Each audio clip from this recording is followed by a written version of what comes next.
আসসালামু আলাইকুম সুপ্রিয় দর্শক ও আমার কলিজার ভাই বোনেরা, যারা প্রবাস থেকে দেখছেন কিংবা যারা বিভিন্ন ডিস্ট্রিক্ট থেকে দেখছেন, তারা অবশ্যই কমেন্টস করে জানাবেন কে কোন জেলা থেকে দেখছেন। এটা হচ্ছে নেত্রকোনা আটপাড়া থানার বন্যার পরিস্থিতি। তো অনেকেই কিন্তু বড় ধরনের বন্যা হচ্ছে সিলেট, মানে সিলেটবাসীকে নিয়ে সবাই পড়ে আছে, কিন্তু আমাদের নেত্রকোনা আটপাড়া থানার যে বন্যাটি হয়েছে সেটি বিষয়ে কিন্তু কোনো সাংবাদিক কিংবা কেউ সোশ্যাল মিডিয়াতে এসে কথা বলছে না কিংবা সেই বন্যাগুলো তুলে ধরছে না। একমাত্র আমি সেই ব্যক্তি যে নেত্রকোনার সমস্ত বন্যাগুলো তুলে ধরার চেষ্টা করছি। সবাই ভিডিওগুলো একটু শেয়ার করে দেবেন জনস্বার্থে।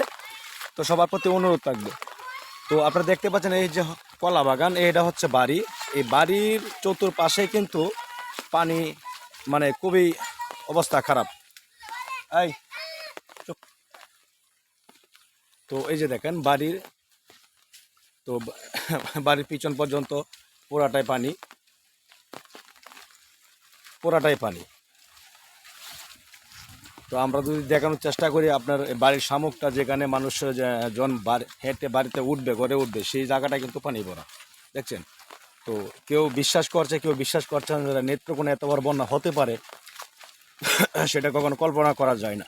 তো এটা কিন্তু মানে আজকে 2 দিন ধরে বৃষ্টি ছিল, সেই 2 দিনের বৃষ্টিতে এই পানিটা জমছে। তো আপনারা দেখেন সমস্ত গাছপালা যা কিছু আছে সব কিছু কিন্তু পানির নিচে এখন। এই যে দেখেন বাড়িগুলা, হ্যাঁ, এই যে বাড়িগুলার উপরে কিন্তু পানি দেখতে পারতেছেন। এই যে মেন রুট, এই যে রুট কিন্তু তলিয়ে গেছে। এটা রুট মানে এই কিছু দিয়ে বাঁধে রাখছে যাতে পানিটা ওই পারে গেলে যাতে রুটটা না ভেঙে যায়। তো সবাই তো চেষ্টা করে যে আমার এলাকার রুট, আমার বাড়ির সামনে রুট না ভেঙে যায়। আপনারা দেখেন এই যে বাড়িতে যাবে, এই রাস্তা থেকে বাড়িতে যাবে, তাও কিন্তু নৌকা ইউজ করতেছে। নৌকা দিচ্ছে, তারা নৌকা দিয়ে বাড়িতে যাবে। দর্শক যারা ভিডিও দেখছেন একটু শেয়ার করে দেবেন জনস্বার্থে। দেখেন এখান থেকে এই যে এটা হচ্ছে মেন রুট, এই মেন রুট থেকে বাড়িতে যাবে, এই হচ্ছে ঘরগুলা, এখানে যাবে, সেটাও নৌকা ইউজ করতেছে, নৌকা দিয়ে মানে যাওয়া লাগতেছে। সেখানে যাওয়ার মতো কোনো পরিস্থিতি নাই, মিনিমাম মাজা সমান পানি হয়েছে। তো দেখেন বাড়িগুলোর অবস্থা। তো মানে এমন বন্যা কিন্তু 2002 সাল 4 সালে হয়েছিল, তারপরে আর এরকম বন্যা হয় নাই।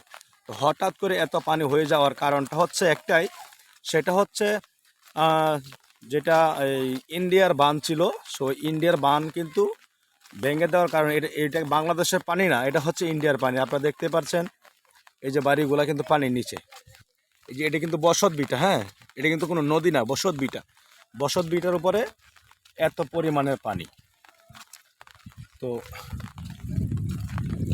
আমি চেষ্টা করছি প্রত্যেকটা সময়, প্রত্যেকটা মুহূর্ত আপনাদেরকে আপডেট দেওয়ার জন্য। এই দেখেন নৌকা, তো এত পানি হবে কেউ কল্পনা করতে পারে না। এই যে মেন রোডের উপরে কিন্তু পানি যাচ্ছে, এই যে দেখেন পানি যাচ্ছে। যদি তারা বাঁধ দিয়ে রাখছে, বাঁধ না দিলে হয়তো রাস্তাটা ভেঙে যেত। এই যে দেখেন আপনার বাড়িগুলো কি অবস্থা, সব জায়গায় পানি, সব জায়গায় পানি। এত পানি হবে কেউ কল্পনা করতে পারে নাই যে নেত্রকোনায় এত পানি হয়ে যাবে। আর এতটা পানি হওয়ার উদ্দেশ্য আর কারণ একটাই, সেটা হচ্ছে ইন্ডিয়ার পানি। ইন্ডিয়ার পানি এসে আমাদের এখানে মানে খুবই, ওই যে দেখেন ভিডিও মধ্যে একটা লোক দেখা যাচ্ছে, ওই যে দেখেন হেঁটে যাচ্ছে, হ্যাঁ, তার কিন্তু মাথা সমান পানি। মানে এই যে মেন রোড, এখান থেকে ওই জায়গা যাবে, তো সেইটাই আপনার মাথা সমান পানি। এত পরিমাণে পানি হবে কেউ কল্পনা করতে পারে নাই। এই হচ্ছে পানির অবস্থা।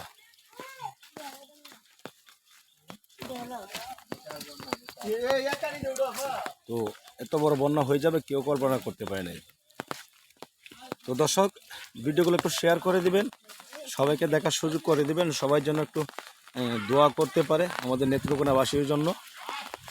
তো হ্যাঁ, আপনারা জানতে পারতেন যদি আরও সোশ্যাল মিডিয়া আসতো কিংবা কোনো টিভি নিউজের সাংবাদিকতা আসতো, তাহলে বুঝতে পারতেন। কারণ সিলেট সবাই যাচ্ছে, সেই সিলেটের ভিডিওগুলো সবাই পাচ্ছে, কিন্তু আমাদের এখানের ভিডিওগুলো কেউ পাচ্ছে না, যার জন্যই বুঝতে পারছে না যে নেত্রকোনায় এত বড় ধরনের বন্যা হতে পারে। আপনারা দেখেন এটা কিন্তু মেন রোডে বাঁধে রাখছে, না হলে রোডটা ভেঙে যাবে। কারণ ভাঙলে তো আমাদেরই সমস্যা হবে, আমাদের প্রবলেম হবে, সরকারের সমস্যা, আবার নতুন করে রুট করতে হবে। এটা শুধু মানে রাস্তার পাশে যে বাড়িগুলো আছে সেটা দেখানোর চেষ্টা করছি। আর ভিতরে গেলে তো ভয়াবহ অবস্থা, ভিতরে মনে করেন পানির জন্য ঢোকাও যাচ্ছে না। তো এত পরিমাণে পানি হচ্ছে দেখেন, এটা হচ্ছে বাড়ি, হ্যাঁ, বাড়ি আর মেইন রোড, এই মাছ মাছ বাড়ি আর মেইন রোড। তো বাড়ি আর মেইন রোডের এই অবস্থা দেখেন, পানির কি টান। তো সবাই ভিডিওগুলো একটু শেয়ার করে দিবেন, পরবর্তী আপডেট আবার দিব কিছুক্ষণ পরে। সবাই ভালো থাকুন, সুস্থ থাকুন, আল্লাহ হাফেজ।